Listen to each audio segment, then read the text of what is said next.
U.S. Vice President J.D. Vance has now locked horns with former Russian President Dmitry Medvedev. The war of words erupted over Putin's aide floating the idea of giving Tehran nuclear weapons. In a social media post, Medvedev said that several countries might soon supply Iran with nuclear warheads. He made the remarks while criticizing American military action against Iranian targets.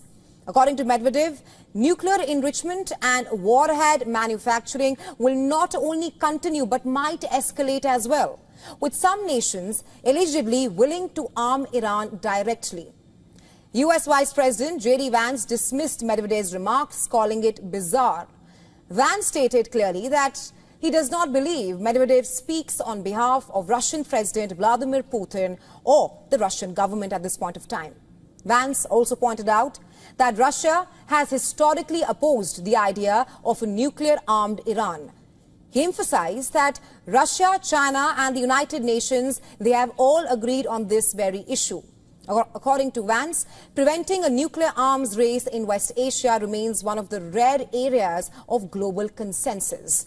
And now, interestingly, Trump has entered the fray as well. Just a short while ago, he posted on his Truth Social, and I quote him here, "Did I hear former President Medvedev from Russia casually throwing around the N-word and saying that he and other countries would supply nuclear warheads to Iran? Did he really say that, or is it just a figment of my imagination? If he did say that, and if confirmed, please let me know immediately. The N-word should not be treated so casually," unquote. Earlier today, Kremlin spokesperson Dmitry Peskov said that Moscow regrets U.S. strikes and confirmed that Russia is ready to mediate. The Russian President Vladimir Putin has said that Russia will see how it can help Iran. Well, in April, Moscow had ratified a strategic partnership agreement with Iran, including provisions for both the countries to counter shared threats. Now, during his visit to Moscow, Iran's Foreign Minister Abbas Araghchi praised Russia's support. This is an act of aggression and an attack that must be unequivocally condemned. We appreciate Russia's stance in condemning this assault in the strongest possible terms today, and we hope it will be accompanied by practical support in the Security Council. While Moscow's response to the U.S. strikes on Iran remains measured, but its stakes in Iran remains high. Russian scientists are stationed at Iran's Bushehr nuclear plant. And last week, Putin said that Russia had reached an understanding with Israel to ensure the safety of over 200 Russian specialists working at the nuclear site. Iran has been a key supplier to Russia, especially of the Shahed drones in the ongoing Russia-Ukraine war. And the question looms, like Iran, will Russia provide military support to its key ally? Well, all is not well with Air India. The Indian airline is going through a rather rough patch. It is reportedly witnessing a significant drop in demand across its domestic and global routes.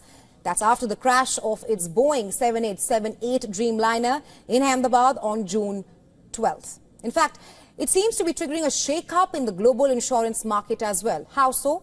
Let's decode it for you in the next few minutes. Now, the June 12th crash, which claimed 241 lives, has dealt a major blow to Air India's credibility. But it surely is not the only one, with Indian insurance policy sellers expecting the cost of coverage for airlines to spike as much as 30%. And that's after the deadliest aviation crash in more than a decade. And also, perhaps the costliest. As reported by several portals, Indian investors predict premiums for hull, war risk and liability coverage to increase by 10% to 30% in the next cycle. And that's as per a Bloomberg report. Insurance claims are estimated at around $475 million, covering the aircraft's hull, engines and liability for loss of life. Air India's fleet insured for about $20 billion. It pays an annual premium close to $30 million. However, industry experts say that the sheer scale of the loss will have far-reaching effects on aviation risk pricing. Brokers, on the other hand, say that the hikes of that scale would be larger than previous crashes, given the enormity of the Air India incident. However, the impact will not be limited to India only. As experts say, the rise in premiums will be redistributed globally, affecting all airlines. A major dip in bookings has also been reported, with tour operators saying that bookings declined by around 20% on both domestic and international flights of Air India. This has been attributed to reluctant travellers who perhaps seem to be unwilling to travel in an Air India flight post the fatal crash. And this has also impacted the fare rates, which are also now reporting a decline of up to 8 to 12% across key routes. Apart from that, crashes have reportedly accounted for the majority of the $15 billion in aviation claims globally. And that is during the 5-year period between 2019 and 2024. With air travel picking up in the last 5 years, annual aviation premiums were already predicted to exceed $8 billion. And now, as air travel risks rise, experts warn that any further aircraft losses could push insurance premiums to record highs, a move that could burden the aviation sector further, which is already on its recovery graph from COVID-related travel slump and supply chain anomalies. The question is, how long will this impact last? Well, that we'll have to track for more. Well, explosions ripped through the night as Russia unleashed one of its deadliest assaults yet on Ukraine's capital, Kiev. In a brutal show of force, Moscow fired 352 drones and 16 missiles at Kiev and its suburbs, killing at least 10 and leaving dozens more wounded. Ukrainian military says that Russian forces are advancing on the entire western front while trying to establish a buffer zone in northeastern Sumy Oblast. Our next report telling you more.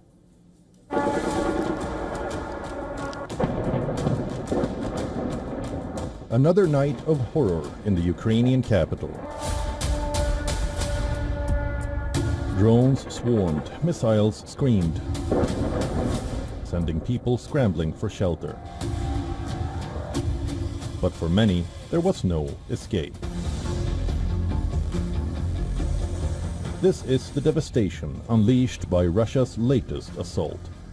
Shattered glass, buildings blown apart, rescue workers desperately sifting through the debris in search of survivors.